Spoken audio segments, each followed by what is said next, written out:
रामकृष्ण हरी मंडळी, तर या तीळ मोहरी काढू लागायला तिळकरांच्या खायला, पुन्हा तर हे मोहरी फोडणीला टाकायला. तर बघा एक एक मूळ वाळले, तर तीळ पण वाळलाय तेवढा काढून घ्यावं म्हणलं. तर बघा ही मोहरीचं झाड आहे.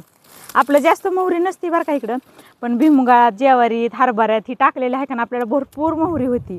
तर हे बघा मोहरी आता वाळली, म्हणून आता हे कापून थोडा ढीग घालायचा आणि थोडी आणि खट्ट वाळली की मग चोळून काढायची बडवून. तर चला आता हे कसं काढायचं हे तुम्हाला दाखवते मी सगळं. तर बघा इथं आहेत मोहरीचं झाड. इळ्यानं नाही तर असं कात्रीनं कट करून घ्यायचं. कट का करायचं माहिती का, उपटून तर घेतलं तर हे बडविताना त्याची माती पडती, त्याच्यामुळे आहे का ना मोहरीत पुन्हा माती निवडायची आणि ही लय अवघड असते. त्यामुळं कट करून घेतलं की माती पडत नाही. तर असा ढीग घालायचा.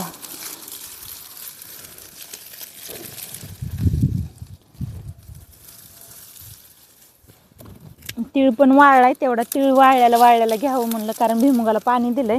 ते तीळ बी नाही काढाय सगळं पडून जातं त्याच्यातलं, म्हणून म्हणलं.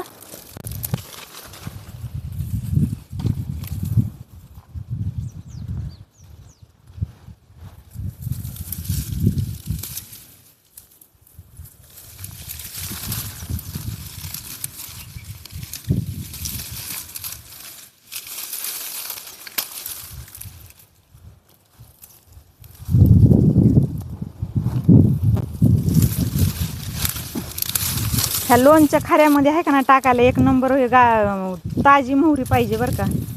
हळद मोहरी ताजीच लागते. लोणचं आंब्याचं घालताना ह्याला त्या टाकण्यासाठी मोहरीची डाळ हीच असते. ही गावरान मोहरी बरं का, आपली सरकारी मोठी मोठी मोहरी नाही, गावरान एकदम बारीक छान निघते.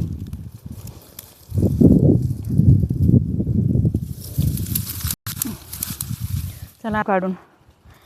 तरी काय असं हे गाबूळ झालेलं तीळ काढावं लागतं. तीळ पण काय करायचं, कापूनच काढायचा, त्याची पण माती पडत असती, त्याच्यामुळे असं काढून घ्यायचा.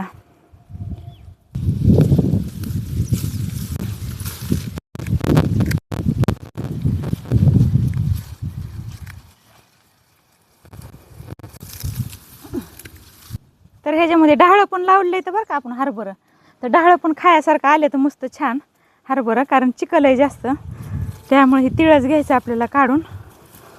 तर हे बघा तीळ, आणि ह्याच्या पेंड्या बांधून कशा उभ्या करायच्या हे तुम्हाला दाखवणार आहे मी. हे तीळ आहे बघा आपला, हे गावरान तीळ आहे भुईमुगात टाकलेला. ह्याच्या पेंड्या बांधायच्या आणि कसं करायचं हे उभा करून ठेवायच्या, म्हणजे माती वगैरे जात नाही, भिजत नाही. चला तर आता ह्याच्या पेंड्या बांधायच्या, थोडा राहिला आहे.